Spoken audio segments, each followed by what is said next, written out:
Police छावनी में तब्दील हुआ जम्मू शहर। पीएम के दौरे के मद्देनजर बढ़ाई गई सुरक्षा।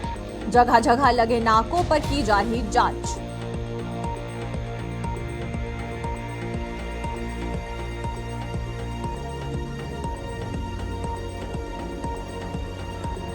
आईबी से सटे इलाकों में चाक चौबंद हुई सुरक्षा। सीमावर्ती गांव, नदी नालों पर रखी जा रही नजर। कठुआ के सीमावर्ती इलाकों में बढ़ाई गई नाकेबंदी।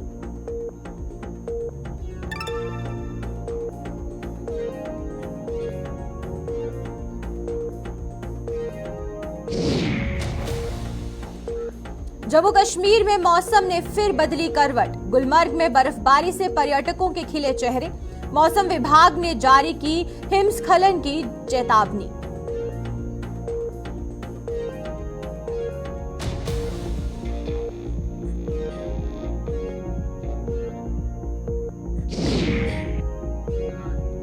जम्मू सूबे के पहाड़ी जिलों में भी बदला मौसम। किश्तवाड़ अनंतनाग मार्ग यातायात के लिए बंद। बर्फबारी के कारण रोका गया गाड़ियों का काफिला।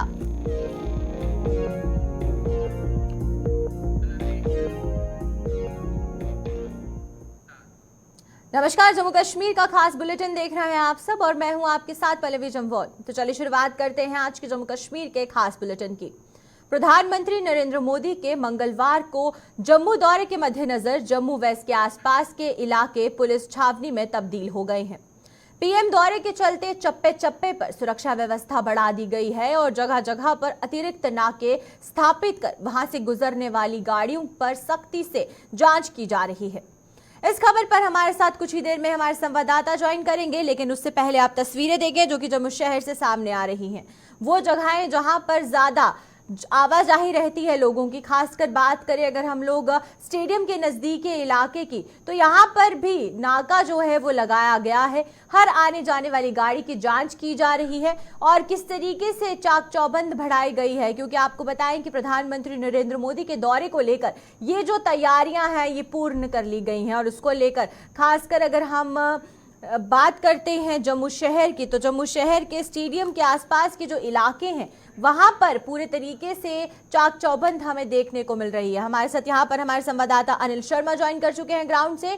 तो अनिल से जानेंगे कि क्या कुछ तस्वीरें जो हैं वो देखने को मिल रही है। अनिल, पहला सवाल तो आपसे ये रहेगा, बात करते हैं जम्मू शहर की, तो जम्मू शहर से पीएम के आने से पहले की जो तस्वीरें हैं वो आप हमारे दर्शकों के साथ साझा करें और बताएं कि किस तरीके से जो सिक्योरिटी है उसमें तब्दीली की गई है।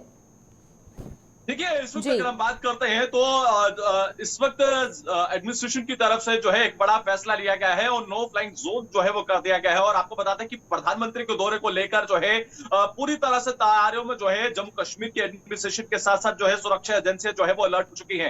आपको बता दें कि पाकिस्तान की हमेशा से मंशा रही है कि एक बड़ी साजिश को अपनाया जाए। आपने देखा कि पीर पंजाल खिता हो या फिर चाहे हमारी जो सीमा इलाके हैं, आपने देखा कि ड्रोन की गतिविधियों को जो है पाकिस्तान के द्वारा जो है इन बीते 3 से 4 दिनों के अंदर बढ़ाने का प्रयास किया गया है। मगर उसी बीच अगर जम्मू शहर की बात करते हैं तो जम्मू शहर में डीसी जम्मू द्वारा जो है एक बड़ा फैसला लिया गया है, जिसमें डिस्ट्रिक्ट जम्मू की बात करते हैं तो पूरी तरह से नो फ्लाइंग जोन जो है उसे घोषित कर दिया गया है। और सुरक्षा आप देख रहे हैं कि पूरी तरह से चौक चौबंद जो है वो देखने को मिल रही है। और लगभग 2 से 3 किलोमीटर की पैराफरी की बात करते हैं, ये जो इलाका है चाहे वो विक्रम चौक से लेके जीवल तक का इलाका हो या फिर जीवल से लेके अगर हम अम्फला तक का रास्ते की बात करते हैं तो पूरी तरह से सुरक्षा का जो है चौक चौबंद देखने को मिल रहा है। और अन्य इलाकों में जो है चप्पे चप्पे पे जो है सुरक्षा कर्मियों को तैनात किया गया है। जम्मू कश्मीर पुलिस के साथ साथ जो है आईटीबीपी के जवान जो है वो तैनात नजर आ रहे हैं। और अन्य सशस्त्र बल के सेनाओं की बात करते हैं तो वो भी वहां पर मौजूद नजर आ रहे हैं। तो कहीं ना कहीं बड़ा ही खास दौरा जो है प्रधानमंत्री का माना जा रहा है, जिसको लेकर पूरी तरह से प्रशासनिक के साथ साथ आम जनता भी इंतजार कर रही है। अनिल, आपसे ये भी जानना चाहूंगी कि एमए स्टेडियम में जो है वहां पर किस तरीके से सिक्योरिटी को ध्यान में रखा गया है, क्योंकि जो मुख्य समारोह होने वाला है वो एमए स्टेडियम में होने वाला है। इस बीच क्या कुछ अभी तक पाबंदियां लगाई गई हैं? देखिए, ये पल्लवी साफ है कि बीते आपने 3 से 4 दिन पहले देखा होगा कि हमारी सुरक्षा एजेंसियां पूरी तरह से अलर्ट थी। और पूरी आउटर पैराफरी जो है, आउटर पेरिफेरी में आप देखेंगे कि पूरी तरह से तारबंदी के साथ जो है उसे इलाके को जो कंटीली तारों के साथ जो है सुनिश्चित कर दिया गया है और उसी के साथ साथ वो जो पैराफरी है ये बेहद अहम है और ये प्रधानमंत्री का जम्मू कश्मीर में अनुच्छेद 370 हटने के बाद पहला दौरा है, तो जिसको लेकर सुरक्षा एजेंसियां भी सतर्क हैं, क्योंकि प्रधानमंत्री द्वारा कई बड़ी अहम सौगातें जो है वो जम्मू कश्मीर को देने वाले हैं और लगभग 85 के करीब ऐसे प्रोजेक्ट्स जो हैं जिनकी लागत अगर हम कहें तो बड़ी लागत है, जिसके साथ साथ जो है इस लागत के साथ जम्मू कश्मीर का विकास होना है, उसकी रफ्तार पे और गति लाएंगे और कहीं ना कहीं चाहे वो IIT जम्मू है, IIM है और बीते इन दिनों में हमने देखा कि जिस तरह से विकास की रफ्तार पर उन पर काम हुआ है और युवा उसमें अपना बिल्कुल आपने अनिल बात की युवाओं को लेकर, वहीं पर युवाओं को बहुत उम्मीदें हैं इस बार, क्योंकि जिस तरीके से जम्मू कश्मीर में पिछले कुछ महीनों से जो नौकरियों के हाल चल रहे हैं, इस बीच एक बड़ी घोषणा जो है वो हो सकती है क्या? इसको लेकर कोई भी जानकारी अभी तक सामने आई है? देखिए, युवाओं को लेकर प्रधानमंत्री की हमेशा से अपेक्षा यही रहती है कि प्रधानमंत्री का यह भी आह्वान है कि युवा ही देश की एक ऐसी दृढ़ जो है सरकार को चुनते हैं और हमेशा से दृढ़ अगर हम यूं कहें तो उसी सरकार को चुनते हैं जिन पर उन्हें भरोसा होता है। तो प्रधानमंत्री आप लगातार देख रहे हैं कि अपने अभिवादनों में जो है वो साफ तौर पर जाहिर कर रहे हैं कि इस बार जो है एक बार फिर से जनता उन पर भरोसा करेगी। युवाओं को लेकर आपने सौगात की बात की ही है, तो युवाओं को लेकर भी कई बड़ी सौगातें जो है वो यहाँ पर देकर जाएंगे और इसके साथ साथ ये भी एक बड़ी जानकारी निकल कर आ रही है पल्लवी की, जिसमें सिदड़ा का इलाका है, वहां पर टर्मिनल एक ऐसा प्रोजेक्ट जो है वो लगने वाला है जहां पर आने वाले समय में युवाओं के लिए भी एक सुनहरा अवसर हो सकता है। उस समाज को बांट करके उनके सामने सत्ता प्राप्त करने के लिए वोट, बहुमत का वोट लेना, यही उसका उद्देश्य होता था। 1990 के दशक से पहले कितने दंगे होते थे, उपद्रव होते थे, नक्सलवाद, गलियारा, ये हमको मालूम है देश के बंटवारे की ओर आगे बढ़ रहा था। उग्रवाद की, चाहे पंजाब का, कश्मीर का उग्रवाद हमने देखा है, इनके समय में खूब चलते थे, समाचार छपते थे। अलीगढ़ में दंगा हो गया, सहारनपुर में दंगा हो गया, अहमदाबाद में दंगा हो गया, कितने ही देश प्रदेश के कितने ही ऐसे स्थान जहां हर वर्ष कोई ना कोई दंगा सुनते थे। आज का नेतृत्व पूरे समाज को एक करके लेके चलने का, सबका साथ सबका विकास, ये मोदी जी का आह्वान कि हम लोग सबको साथ लेके चलेंगे, पूरा देश का समाज हमारा एक है, ये हमारे उनके काम करने का तरीके में अंतर है। भाइयों बहनों, देश को तोड़ने के लिए विदेशियों के साथ भी लेना, देश की जनता को एक प्रकार से और दंगा कराने के लिए टुकड़े टुकड़े गैंग का प्रोत्साहन करना। करप्शन की बात सब ध्यान में आई, कितने ही प्रकार करप्शन के इनके, लेकिन मैं तो हरियाणा की बात एक करना चाहूंगा कि करप्शन में, जमीनों के घोटालों में किस प्रकार से चिन्हित कर लेते थे कि यहां हमको कुछ करना है, जमीनों के पहले किसानों को भय दिखाना, सस्ते दाम पर खरीद लेना, बाद में बिल्डर्स के साथ सौदे करना और उसके अंदर बेनामी संपत्ति का हिस्सेदारी। आज भी परतें खुल रही हैं मित्रों, भाइयों बहनों। अपराध की बात तो हम देखते ही हैं कि अपराधियों के, विदेशों में बैठे अपराधियों के साथ भी संबंध उजागर होते हैं, हम देखते हैं। और कास्टिज्म की राजनीति, वोट बैंक की राजनीति, इस प्रकार के काम करते थे। भाइयों बहनों, विचारधारा जहां तक कहें, अपने आप को देश से ऊपर मांगना, देश से ऊपर मानना। राष्ट्रीय अध्यक्ष कांग्रेस की पार्टी ने एक बार कहा, बरुआ जी ने, कि India is Indira, Indira is India, जबकि हमारे प्रधानमंत्री हमेशा देश को ऊपर रखते हैं, इंडिया फर्स्ट, ये बात हमेशा कही है। इंडिया फर्स्ट, देश पहले, बाकी सब बाद में। इसलिए मित्रों भाइयों, कहने के लिए बहुत कुछ कहा जा सकता है, लेकिन मैं इतना ही कहूंगा कि ये गठबंधन ये बना है उसी सत्ता को लालच लेकर के, एक ऐसा रथ जिसका कोई सारथी नहीं है, और जब सारथी ना हो तो रथ भटक के कहां जाएगा, ये हमको सबको मालूम है।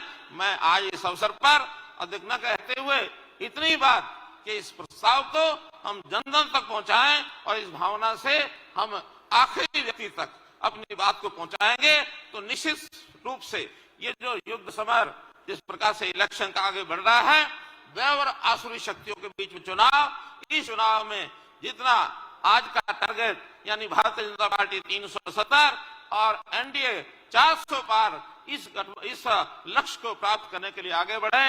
मैं इस अवसर पर पुनः अनुमोदन करता हूं इस प्रस्ताव का। बहुत बहुत धन्यवाद।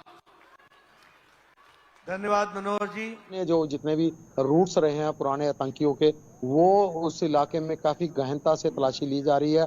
सीमावर्ती गांव के बाहर के इलाके जो वीरान पड़े हुए हैं, वहां पर भी गहनता से तलाशी ली जा रही है। अभी पिछले दिनों ही इस इलाके में के सीमावर्ती इलाके में 2 IED भी बरामद की गई थी।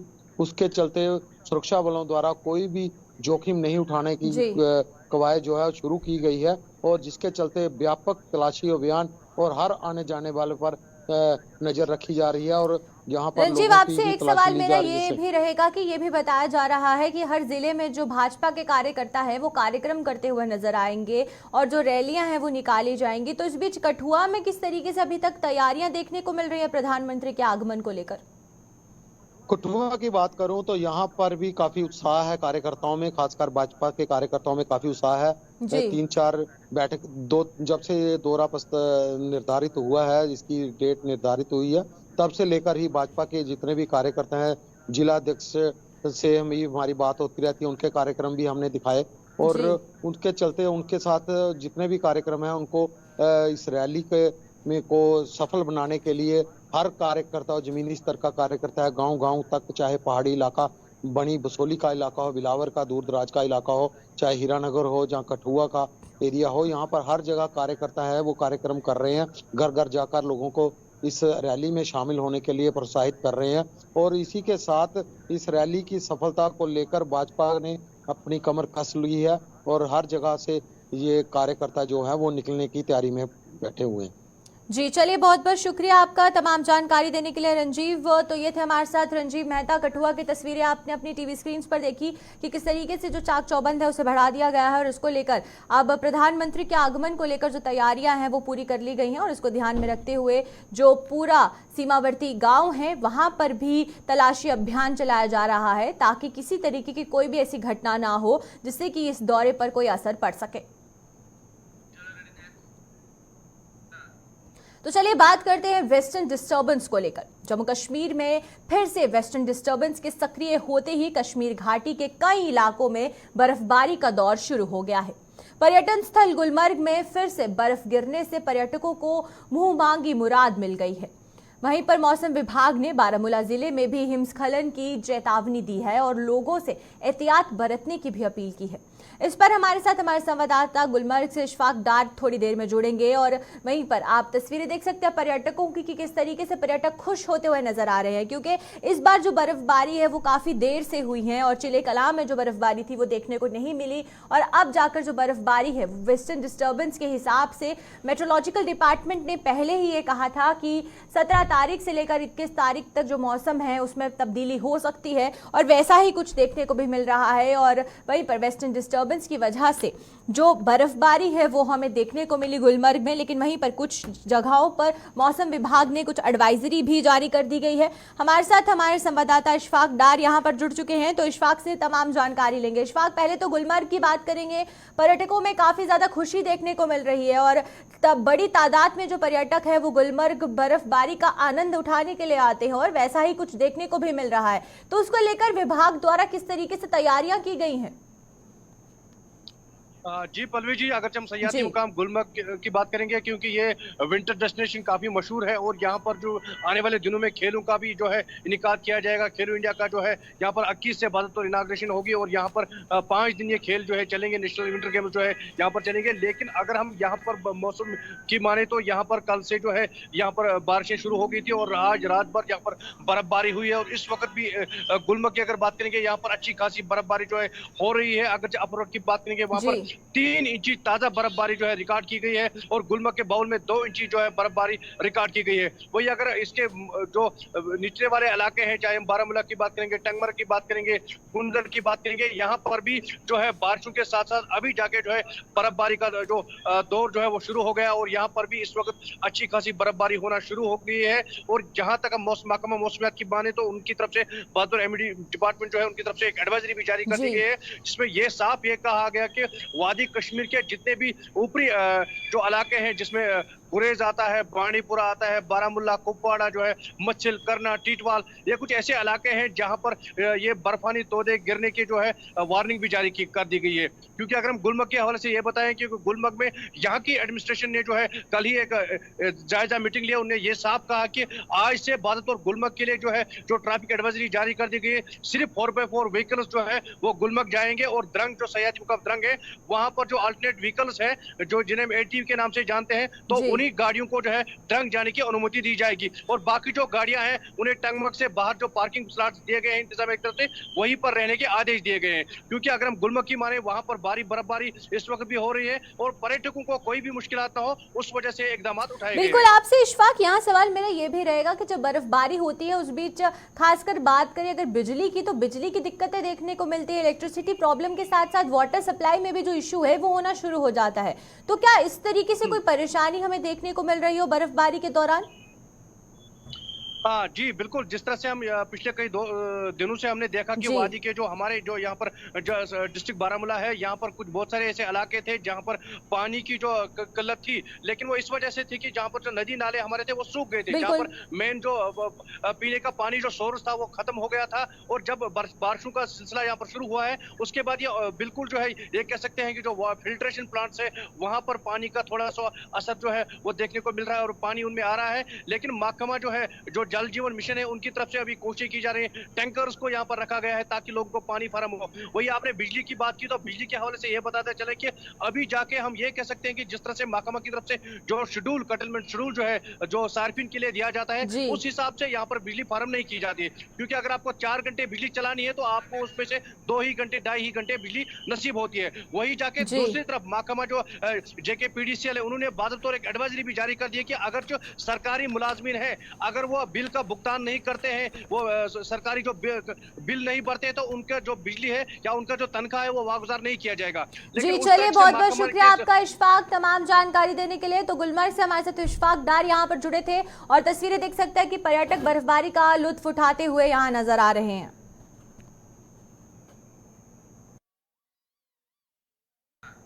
तो चलिए अब किश्तवाड़ की तरफ रुख करें। जम्मू सूबे के पहाड़ी जिलों में भी मौसम ने तेवर बिगड़ गए हैं और बात करें अगर किश्तवाड़ जिले की तो वहां पर भी बर्फबारी से किश्तवाड़ अनंतनाग मार्ग यातायात के लिए बंद हो गया है। जिले के कई अन्य दूरदराज के इलाकों में भी बर्फबारी का दौर है जिससे कि ठंड में इजाफा हो गया है।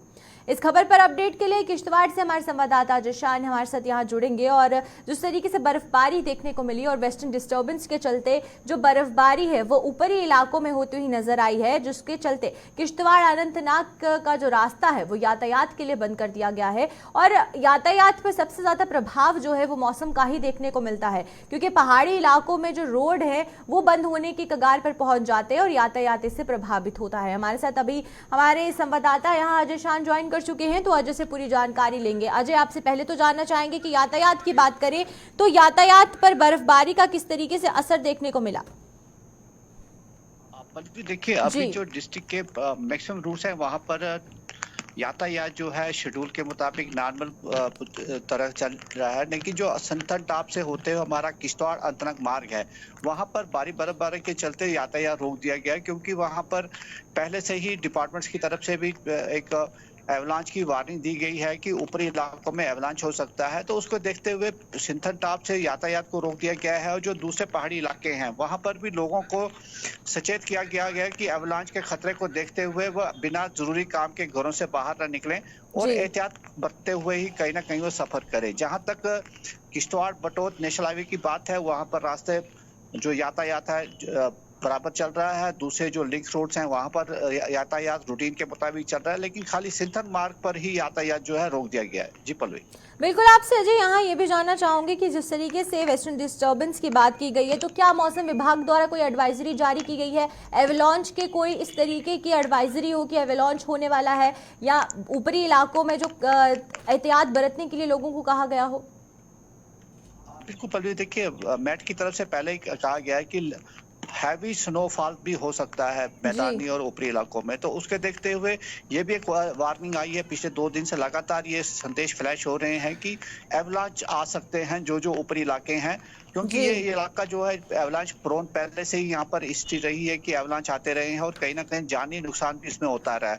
उसको देखते हुए डिस्ट्रिक्ट एडमिनिस्ट्रेशन भी अलर्ट है, चाहे निचले लेवल पर पंचायत स्तर पर मैसेज दिए गए हैं कि लोग बिना किसी काम जरूरी काम के घरों से बाहर ना निकलें और खासकर जो एवलांच प्रोन एरिया है उनसे दूरी बनाए रखें। तो कहीं ना कहीं एहतियात बरतने का आग्रह किया जा रहा है, लेकिन अभी तक जो हमारे पास खबरें हैं कि निचले इलाकों में बारिश हो रही है और ऊपरी इलाकों में जो है ताजा हिमपात जारी है। जी पल्लवी, वहीं पर एक आखिरी सवाल अजय आपसे ये रहेगा कि जिस तरीके से मौसम में तब्दीली देखने को मिलती है तो किस तरीके की जो परेशानियां हैं वो आम जनता को झेलनी पड़ रही हैं? पल्लवी देखिए, इस बार जो कुछ सर्दियां रही हैं इसमें 80% जो मौसम है साफ ही रहा है। एक बार हिमपात हुआ है उसके बाद लोग परेशान थे। अब जो हिमपात हो रहा है लोग बेशक उनको दिक्कतें हो रही हैं लेकिन वो कहीं ना कहीं अंदर अंदर से खुश है, क्योंकि जो उनकी आप भविष्य को लेके चिंताएं थी उसको लेके कहीं ना कहीं उनको खतरा पतरा हुआ था कि पानी का आगे पीने का पानी मुहैया नहीं होगा, फसलें तबाह हो जाएंगी। अगर बर्फबारी होती है और जो दिक्कतें जरूर होंगी लेकिन लोग उसको सबको नजरअंदाज करके यही दुआ कर रहे हैं कि जितना ज्यादा हो सके हिमपात हो, बारिश हो, ताकि जो भविष्य में उनका दिक्कतें बढ़ेंगी उससे उनको निजात मिल सके। चलिए, बहुत बहुत शुक्रिया आपका अजय तमाम जानकारी देने के लिए। तो अजय शान हमारे साथ किश्तवाड़ से यहाँ जुड़े थे। यातायात पर क्या कुछ असर पड़ा है मौसम बदलने का, उसकी जानकारी जो है वो हमें मिली। वहीं पर आपको बताएंगे किश्तवाड़ अनंतनाग मार्ग यातायात के लिए बंद कर दिया गया है। तो चलिए अब चिनाब रीजन की तरफ रुख करते हैं। चिनाब रीजन में के डोडा में बारिश शुरू होते ही शीतलहर बढ़ गई है। वहीं पर जिले के दूरदराज के इलाकों में बर्फबारी का दौर शुरू हो गया है और प्रशासन हालात पर पूरी नजर रखे हुए है। मौसम विभाग की भविष्यवाणी के मद्देनजर जिले के दूरदराज के इलाकों में जरूरी सामग्री की आपूर्ति पहले से ही कर दी गई थी और माना यह भी जा रहा है कि बर्फबारी जारी रहने से जिले के कई इलाके जिला मुख्यालय से कट सकते हैं। वहीं पर डोडा के मौजूदा समरते हाल का भी जानकारी दे रहे हैं हमारे साथ हमारे संवाददाता वसीम गट्टू। जानेंगे वसीम से कि क्या कुछ अभी तक तैयारियां जो है वो प्रशासन द्वारा पहले से ही कर दी गई हैं, क्योंकि मेट्रोलॉजिकल डिपार्टमेंट यानी कि मौसम विभाग ने ये ऐलान कर दिया है कि वेस्टर्न डिस्टर्बेंस के चलते बर्फबारी ऊपरी इलाकों में हो सकती है। हमारे साथ वसीम यहाँ पर जुड़ चुके हैं, वसीम से जानना चाहेंगे। वसीम, आपसे पहले तो जानना चाहेंगे कि किस तरीके से जो तैयारियां हैं वो एडमिनिस्ट्रेशन द्वारा कर दी गई हैं उन इलाकों की जहां पर बर्फबारी होने की आशंका जताई गई है। देखिए पल्लवी, आपको बताना चाहूंगा जिस तरह से मौसम विभाग की तरफ से बताया गया था 2 से 3 दिन इसी तरह का मौसम रहेगा और हम देख रहे हैं कि आज सुबह से ही बारिश का सिलसिला लगातार जारी है और बालाई इलाकों में भी अभी तक बारिश ही पड़ रही है। जहां तक एडमिनिस्ट्रेशन की बात आपने की, एडमिनिस्ट्रेशन काफी दिनों से तैयारियां कर रही थी। जिस तरह से हमारा जो हिली एरियाज है अक्सर यहाँ पे देखा जाता है कि लैंडस्लाइड आती है, रास्ते बंद रहते हैं, उसके लिए पहले तैयारियां की गई हैं। और अभी आप देख सकते हैं कि ठंड डोडा शहर के अंदर कितनी ज्यादा देखी जा रही है। हमारे बालाई इलाके जो है वहां पे भी ठंड काफी ज्यादा पाई जा रही है। ऐसा नहीं है कहीं से इस तरह की खबर नहीं है कि लैंडस्लाइड आई, रास्ता बंद रहा, पहले से इस तरह की तैयारियां की गई थी। जिस तरह से मौसम ने एक बार फिर से करवट बदली है, तो जब पहले हम लोगों से बातचीत करते लोग कहीं ना कहीं निराश काफी ज्यादा थे। जिस तरह से ठंड काफी ज्यादा देखी जा रही थी और बारिश नहीं देखी जा रही थी, बर्फबारी नहीं देखी जा रही, अब लोगों ने कहीं ना कहीं राहत की सांस ली है। जिस तरह से बारिश सुबह से ही देखने को मिल रही है, मौसम ने एक बार फिर से करवट बदली है और बताया जाता है कि 2 से 3 दिन इसी तरह का मौसम रहेगा। तो कहीं ना कहीं जो लोग निराश थे उनके चेहरे पे मुस्कान देखी जा रही है। और इन जिस तरह से पिछले दिनों हमने देखा था कि ड्राई स्पेल देखा जा रहा था, उससे लोग कहीं ना कहीं बीमार देखे जा रहे थे, अब लोगों ने राहत की सांस जरूर ली है। जी बिल्कुल, आपसे एक आखिरी सवाल मेरा रहेगा वसीम, की एडवाइजरी जो है वो किन इलाकों के लिए जारी हुई है, इसके बारे में भी दर्शकों को जानकारी दें। देखिए हमारे बहुत सारे इलाके ऐसे हैं, जैसे भदरवा का इलाका है, किश्तवाड़ के कुछ एरिया है, डोडा के कुछ अलग अलग इलाके हैं, वहां के लिए एडवाइजरी जारी की है। ऐसा भी बताया जा रहा है कि अगर आपको किसी इलाके के अंदर परेशानी आती है, हमारे जो कंट्रोल रूम नंबर है, जिस तरह से डिप्टी कमिश्नर डोडा का जो कंट्रोल रूम ऑफिस है, वहां पे आप कांटेक्ट कर सकते हैं। कोई भी परेशानी, कोई भी समस्या आपकी होगी, उसको जल्द से जल्द हल किया जाएगा। जी चलिए, बहुत बहुत शुक्रिया आपका वसीम तमाम जानकारी देने के लिए। तो जिस तरीके से डोडा में भी बारिश का दौर शुरू होने वाला है, जिससे कि ठंड जो है बढ़ती हुई नजर आ रही है, ऊपरी इलाकों में बर्फबारी की जो शुरुआत है वो हो गई है। तो चलिए फिलहाल जम्मू कश्मीर के खास बुलेटिन में इतना ही। आप मुझे दीजिए इजाजत। नमस्कार।